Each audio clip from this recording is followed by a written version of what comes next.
Hello, magandang gabi. Pre-show shoutout tayo mga kababayan ko. So, ito yung mga videos. Ito yung videos na babasahin natin yung ano. Shoutout, shoutout, shoutout! Sir, anong name nito ni Sir? Sir JG? Hello, Sir JG. Sabi ko naman, baka kamay ni Hilda yon na nasa bintana ni Ponggoy. Sana aminin na ni Ponggoy yun na totoo lahat yon. Yung paramdam sa bahay na pula, pero kung peke yon, aminin niya na lang na entertain yon. O, wala namang masama doon eh. Hindi yung gagawa pa ng eksena na ganyan. Hello, Sir Rod Rodriguez. Sabing gano'n ni Maggie Main. Tama ba yung basa ko sa mga name niya, sir? Mage Main? Maggie Main? Sorry, sir, kung paano babasahin. Sabi ka nun, di ko gets yung point niya. The way na magsalita siya, parang si Master Gala din eh. Entitled masyado yung dating. Ito yung mahirap na kaibigan na kapag di mo gusto yung ginawa niya, isusumbat na lahat sa'yo kung ano-ano maprotektahan lang yung sarili niya. Di ba? Ang mindset kasi sa Pilipinas ng mga ghost hunter na to, bawat video dapat ang ghost hunting may mangyari.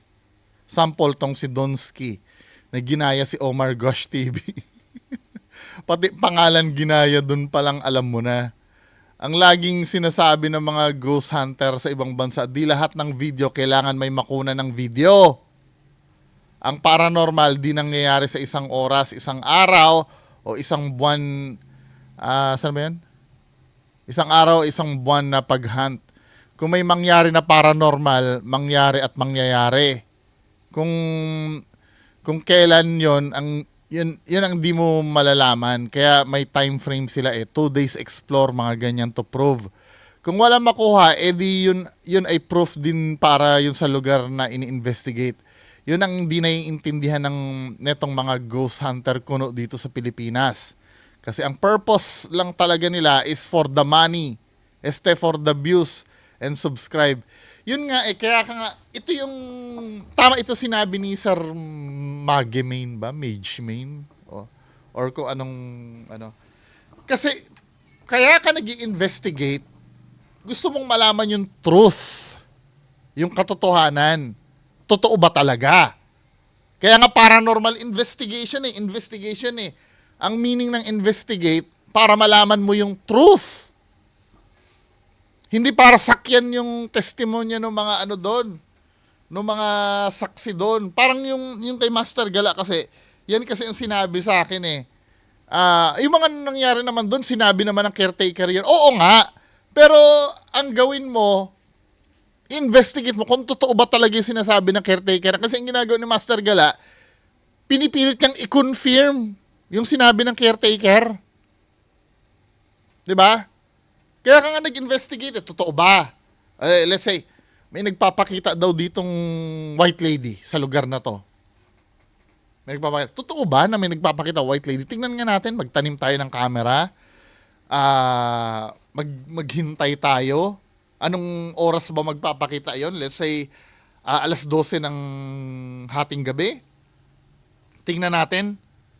Ngayon, lahat gagawin natin, maglagay tayo ng REM pad dyan. Kung baka malay mo, hindi lang nakakapture ng camera natin, pero mapipick up yung presence niya. 'Di ba? Hindi na confirm. Di wala. 'Di ba? Ay, manood kayo sa linggo na yun sa Marilaki namin, ha. Marilaki na, nag-plug pa no. Di wala.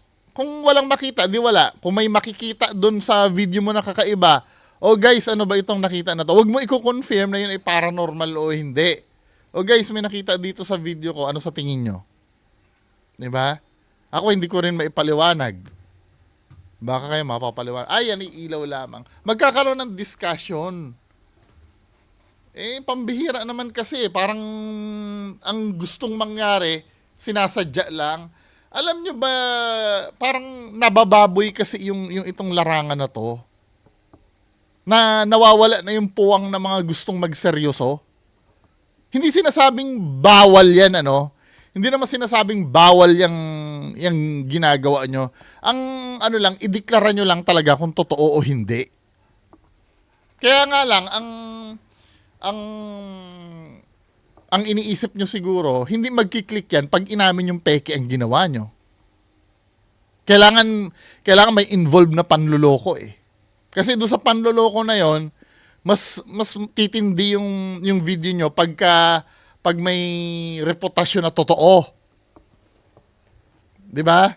Kaya napipilitan kayo magsinungaling na hindi tama. Sabi niya i-improve daw 'yan para daw ma-improve daw yung quality. May improve yung quality mo sa pamamagitan ng pamimeke. Ano ba? Kaya nga nag-usap kami yung dalawa ni Just Clint. Paano may improve yung quality nun sa pamamagitan ng pamimeke? Ano ba? Yan ang ano eh, yan ang hindi naiintindihan ng iba. Yung mga pinagtatawanan na yung nangangarir sa, bigyan nyo ng chance. Yung mga ibang gusto magseryoso dyan. Dahil sila, yung mga nagsiseryoso dyan, sa ghost hunting, pinagtatawanan na eh. By default eh. Kasi iniisip nila na, ano ba to mga siraulo, naghahanap ng multo, hindi naman totoo ang multo. 'Di ba? Pinagtatawanan na sila eh. Tapos dadagdag pa kayo ng ganyan. Abay, magkaroon naman kayo ng ano. Kasi ang pinopromote namin kasi na content, yung maging interested ang viewer sa paghahanap ng katotohanan, hindi sa paghahanap ng ano ng kababalaghan. Kasi minsan inaabangan kailangan may makita kami. 'Di ba? Hindi dapat ganoon, dapat maging excited ang mga audience na meron ba talaga diyan? Totoo ba talaga na may nagpapakita diyan o wala? 'Di ba? Ganun pala. So ibig sabihin pala chismis lang pala na may multo diyan. 'Di ba? Kasi ano yun eh, magkakaroon ng statistics yun eh. Hindi naman kasi pwedeng lahat ng oras magpapakita yung multo. Pwedeng halimbawa sa vlog ko, walang nagpapakitang multo. Kay Just Clint, wala din nagpapakitang multo. Pagdating kay Sir Jocolo, kung may nagpakitang multo, kay Ma'am Paula may nagpakitang multo. Kaya nga importante lahat yan dapat sincere yung ginagawa eh. Pag nahuli ang isa dyan na namimeke, yung investigation na yan, ano na yan, basag na lahat yan. Kasi iisipin ng tao, scripted na lahat yan. Kasi iisa lang naman ang label natin eh. Ayaw i-accept nung iba, yung mga bobo, ayaw nilang i-accept na peke sila, ayaw nilang aminin. Gaano ka-importante na kailangan aminin na scripted yung video mo? Para magkaroon tayo ng parang may pagkakakilanlan tayo. O yung mga for entertainment, dito kayo. Yung mga nagsiseryoso, dito kayo. 'Di ba? Kasi kayo mga for entertainment, pag kayo ay sumablay, iisa lang ang label sa atin lahat. Lahat tayo ay ghost hunter. Pag sumablay ka, sablay na lahat yan. Dahil iisa lang tayo eh. Kung umaamin kayo na ang content nyo ay para ma-entertain lang ang mga tao, ay di dyan lang kayo. Dito lang kami.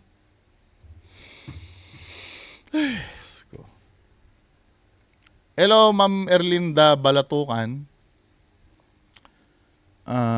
Sir Angelo de los Santos. Sir Ranel Padilla. Sa 88 dami na pinalabas tungkol sa mundo sa duwende na tinatanong malala na talagang sira sa utang. Hello, Boss Bray Official. Hi, Sir Bungo. Para sa akin, hindi ka naman talaga naninira eh. Sila yung sumisira sa sarili nila, buhay nila, choice nila. Pero, ito nga hindi ko naintindihan. Pag sinabi kong peke yung video nila, naninira ka agad. Sinong gumawa ng video na yun? Kayo din naman. Sinasabi ko lang naman kung ano nakikita ko doon sa video. Wag naman tayong taha. Diba? Choice nila, pero pag may nangyari sa kanila, nandyan yung maninisin na lang sa iba.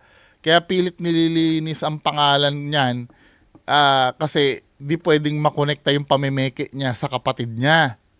Siguro sinabihan yan. Kaso halatang halata na peke yung video niya. Wala gusto naman niya yan. Pansinin nyo, walang comment si Hana. Sino yung Hana na yon? Na, ano ba yung Hana na yon? Sino ba yung Hana? Walang comment si Hana sa, yung promise niya to those person, ang tanong ilan talaga kasabwat mo, isa lang o madami? Madami po. Bina-blackmail niya yung ano eh, yung mga naging kasabwat niya eh. Habi ni Ma'am Always Slay, Ponggoy at 2115, partner in crime. Kasi nakausap ko yung ano, yung mga kasama niya. Parang mina-mind games mo daw. 'Di ba? Wag ganun, men. Habi ganun ni Happy lang channel. Sir Bungo, baka pwedeng pakibigyan na reaction itong video ni Ghost Hunter 88 para kasing nakakairita ang ginagawang katarantaduhan nitong Ito po yung video, sir. Ano yan?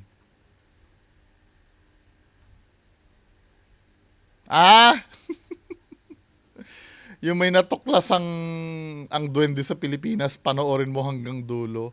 Kino-content ko na ito eh. Kino-content ko na to, kaya lang inaway ako ng inaway.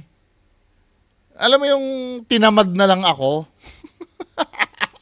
Pero kung tutuusin mo kasi mga content ni 88, pare-parehas na lang ang pattern na hindi ko nga naintindihan kung bakit hindi na ano ni 88. Hindi na nga ito naghahunting eh. Dati 'di ba gumagawa yan ng video na pupunta sa bundok yan. Ang ginagawa na lang ni 88, pag may na ano siya, pati nga bigas content na ng duwende niya eh. Pati ito, nandito na sa Cebu ang hinula noon ng duwende. Ikinabahala ng Cebu ang Black American, nakasuot na. Di ba? Kung makikita yung pattern sa ginagawa ni 88, ano yan, manunood ng current events yan at bibigyan ng opinion ng duwende niya. Pati nga Australia eh, pinaabutan ng duwende. Australia. Ewan ko dyan. Mga kababayan natin, naniniwala dyan. Kumakapal na ang boses ni Linyo eh. Sabing gano'n ni Ma'am Imelda Basquines, yan ang sinasabi ko kapag dapat pinag-iisipan muna bago ginawa. Kasi ayan, tapos na naman ang ginawa nyo, Ponggoy. Sana sinabi na lang na prank ka for entertainment na para matakot mga followers mo, para okay na walang question. Hindi, ito no. Siguro palulusutin ko pa, halimbawa na meke yan, yung mukha talagang totoo. Yung totoong totoo, hindi yung pambobong peke. Kasi sa ibang bansa may namimeke ng video eh. Pero mukha talagang totoo. Yun pa, kahit pa paano, pwede ka pang puta ka na, lupit nung Pero yung ganyan, ano ba? Sabi gano'n ni Sir Mario Bonina, Sir B, pwede mo na to basahin. Alam naman ng kung sino dapat makabasa nito para sa kanila to. O yan, ha? Pinaasa nyo sa iba, ha? Tantanan nyo na ako. Tama lang naman na doon nyo ipasa. Total, doon din naman tinulungan nyo. Tapos ako yung ginipit nyo. Kahit naman kasi tulungan nyo akong malamang tatanggihan ko din eh. Ayoko kasi pag papahawak sa leeg kahit panggigipit o panunuhol yung paraan nyo. So good luck na lang sa atin, pare-pareho subukan ko hindi na makipag-communicate ulit. Wag nyo akong pakialaman, mananahimik na ako doon nyo na ipasolve yung mga equation at hypothesis nyo. Tao, mahal kita pero iba ka. Takot at kasakiman ang totoo mong kalaban. Okay, peace out na, bye-bye. Sino yun?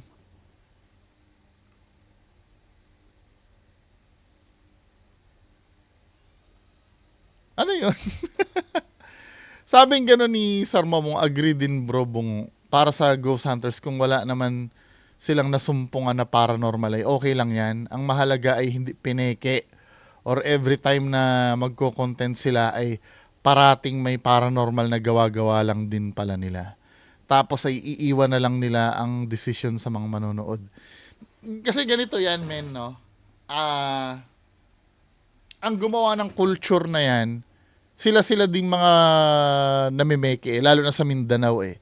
Yung culture na ginagawa nila na kailangan may makita. Minsan may nangyayari pa nga,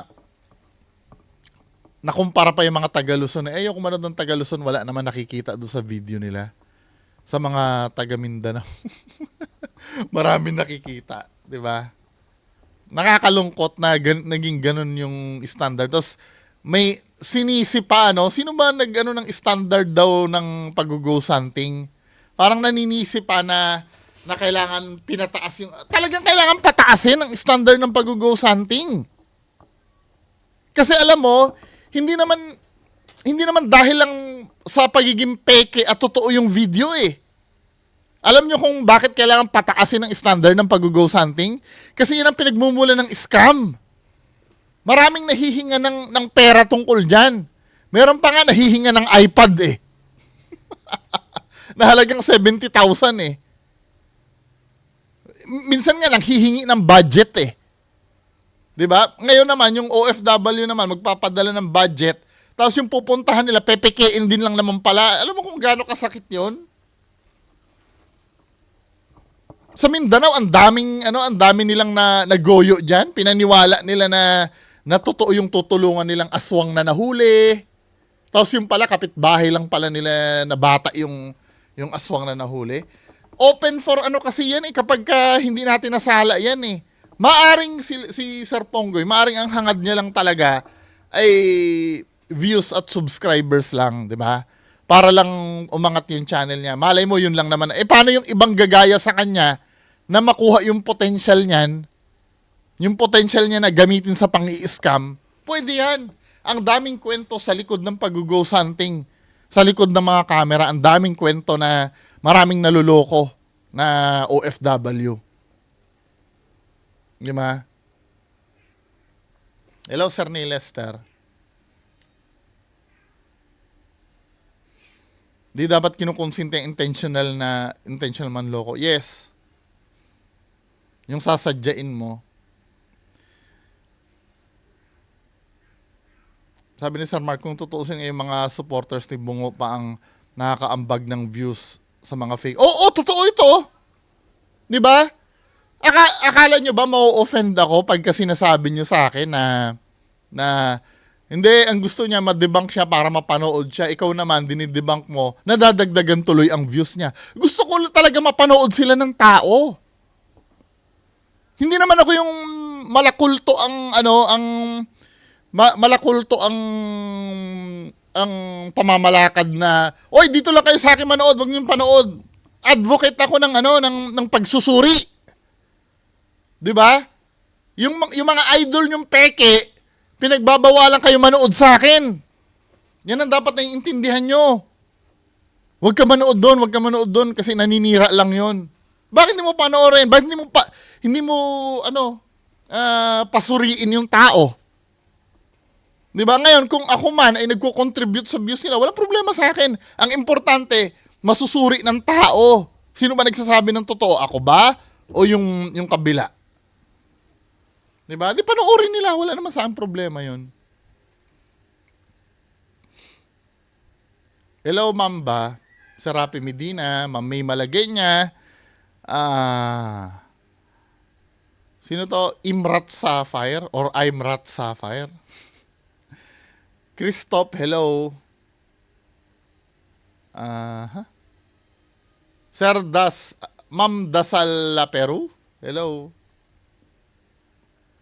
Sabing ganun. Yung sinasabi na anino sa taas, baka naman anino yung nagpagalaw ng bote. O, yun din ang nasa isip ko, yung may anino sa taas. Feeling ko anino yun ang kasama niya eh. Dahil after nung nakita yung anino na yun, biglang tumunog yung bote. Sabi gano'n ni Ma'am Rowan, it's in the way how you edit your video to make it more entertaining. Hindi kailangan gumawa ka ng evidence. Correct. 'Di ba? Yung feeling ba na manonood ka ng video na parang pinapasyal mo kami na ay ganito katakot yung lugar mga guys. Dito tayo sa lugar na to. Di kami naman manonood naman kami, no. Talaga nakakatakot yung lugar. Hindi naman sa dahil kaibigan ko si Just Clint. kung mapapanood mo yung video niya, nagiging interesting eh. Yung mga bagay na walang kakwenta-kwenta, yung mga walang kakwenta-kwentang, yung pag ako yung nag-vlog or kung halimbawa iba ang nag-vlog, yung tutulugan yung video. Pero pag si Jess Clint ang gumawa, dito maraming ano dito. At pag binuksan ko yung ano, yung pintuan, ito ang aking nakita. Eh di ako naman manonood naman ng ano yung meron doon, di ba? Nasa ano din.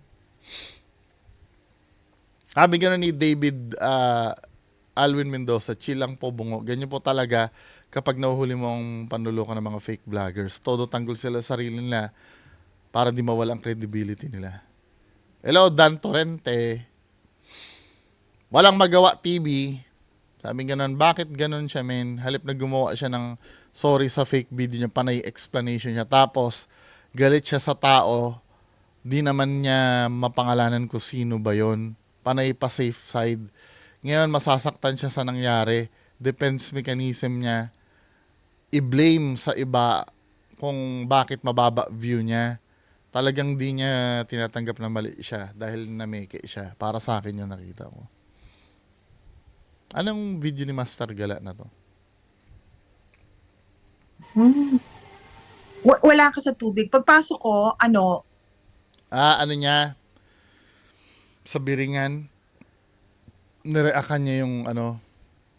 Eto, katulad nito, nagre-react din si Master Gala do sa sinabi ni Ma'am Elizabeth Oropesa. Pero dahil dito, pabor na pabor si Master Gala dyan, hindi nyo aakusahan na pagnanakaw ng video yan, di ba? Hindi nyo aakusahan ng pagnanakaw ng video yan. Sabi gano'n ni Wasak. Kaya gusto kang sapakin ni I Am Reverie eh. Kabulbulan lahat ng sinasabi mo eh. Wala, di ba? Wala. Sabing ganon ni Martsan, good eve Sir Bungo, walang aamin. Sabing ganon. Sabi ni Wasak, unggoy na to, kung makapagsita Gina G, peke di naman grupo mo. Wala akong grupo! Sino man grupo ko? Pag gadget-gadget pa kayo na ginagamit mga bulbul. Wala! Wala! Sabi ganon ni Janet Flores, Ma'am Janet Flores, idol ko pa din si Joko Loco at mga kasama niya. Mabait sila sa akin kahit subscriber lang nila ako. Best, sabi ni Boss Benok TV. Thank you, Ma'am Janet. Sabi ni Ani Takda, bobo talaga to si Ponggoy. Grabe ba? Walang kakwenta-kwentang paliwanag pinagsabi nito ng salita. Ma'am Kopi ko, hello. Sabi nga ni John Mark Balones, hello sa ano. Oo nga, tigil-tigilan nyo na yung pamimiki kasi nadadamay mga legit, mga basura kayo, mga namimeke, basura kayo sa Ghost Hunting community. Sabi ni Daniel, wala na, sobrang nakadisappointed ka talaga, Ponggoy. Sabi ni Ma'am Lynn Sudo, nakakasad dahil sila Sir Joko at yung iba nagpapakahirap mabigyan lang ng kami ng magandang content. Tapos masisira lang dahil sa isang tao na kapatid din ng mahilig manghingi sa sponsor. Si Ma'am Lynn Sudo nagsabi nito ha. At ang totoong kaibigan, hindi ito tolerate ang pamimeke mo. Fake is fake. Ako nga naloko sa konting pera, lumabas ang tunay na kulay nang makakapal ang fezlock. Sino yun, Ma'am Lynn Sudo? Share mo nga. Alam mo, Sir Pongge, aminin mo na peke talaga videos mo. Huwag ka na magre-reason pa. Kasi doon pa lang, Sir Pongge, sa video mo nakitaan kang peke yung videos mo. Sabi nga ni Pinoy Knowledge TV, good evening, Sir Bungo. Di ka pa Ponggoy sa YouTube. Joko Loco na namin yun sa radyo pa lang. Kaya huwag ka masyadong magmataas. Shout out sa mga kasama kong kabayan sa New South Wales Fire Brigade sa Australia. Ma'am Lynn Sudo, hello. Braille Joban Gamyao. Sir Nicole Aguilar, hello. Sabing gano'n ni Ma'am Nana Parsa, sinadya niya talagang gawin ang fake ng video niya para may makita kang butas at mapag-usapan. At yan na nga kamong controversy na masisikat at dadami ang viewers niya. Style same his brother. Shout out po. Woofy! Ciao! Aming Oliver Liit ba? Oliver Liit and only watching from Ajman UAE. Parang ngayon ko lang narinig tong Ajman. Ano ba yan? Ang madalas kong naririnig sa UAE, Abu Dhabi, Dubai. Ano pa ba yung iba? Nakalimutan ko na. Hindi, sabi ko na ma'am, sabi kung gano'n kaya, as if naman marami nanonood sa akin. 'Di ba? Yung kung plano niya man yan, ano, na para makita ang butas at mapag-usapan yung ginagawa ni Sir Ponggoy. Di plano niya. Wala namang problema sa akin yung kahit dumami yung manonood sa kanya. Sir Kopiko, hello. John Crusade. Sabi kailan 88 Donski at Kuya Red. Nakakamiss yung dating intro mo. Gusto ko, tinatry ko. Kaya lang sometimes, lalo na yung kay Kuya Red, ano, may bago si Kuya Red ngayon eh. Pinanood ko, kung ano yung sinabi ko dati, yun din lang naman ang sasabihin ko eh. Hindi, pwede siguro kayo mag-request, no? So sobrang, alam mo, isa sa pinaka main factor kung bakit tinatamad akong reakan ang video ni Kuya Red. Sobrang haba kasi ng video. Pwede, bibigyan nyo ako ng link, then bibigyan nyo ako ng timestamp kung alin dun yung part na gusto nyong paobserbahan. UPS, hello.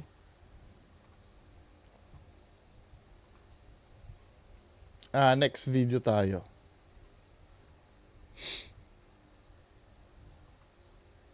Hello, Ma'am Imelda Basquines. Ito yung replicate mo sa... Ano naman to?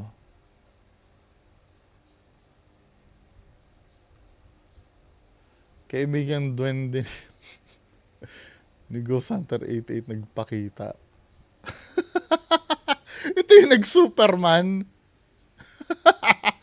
Oo, naalala ko yan, yung ano. Na-replicate ko na yan. Deadpool pa nga yung gamit ko nun eh. Hello, Sir Niles, Sir Mami Malagay niya, Braille Joban Gamyaw. Ma'am Erlyn daw Balatukan. Hello, Boss B, natutuwa ang anak ko sa'yo. Lalo na kung tumatawa ka at nagagalit ka pang alam niya ang salita nating, ano? Ano daw? Ma'am Ems Cristobal, hello po. Ma'am Kopi ko, Jojo Lumor, hello sir. UPS at Sir GC719. So patuloy tayo dun sa content natin ng pang alas 10. Magandang gabi po sa inyong lahat. Bye-bye.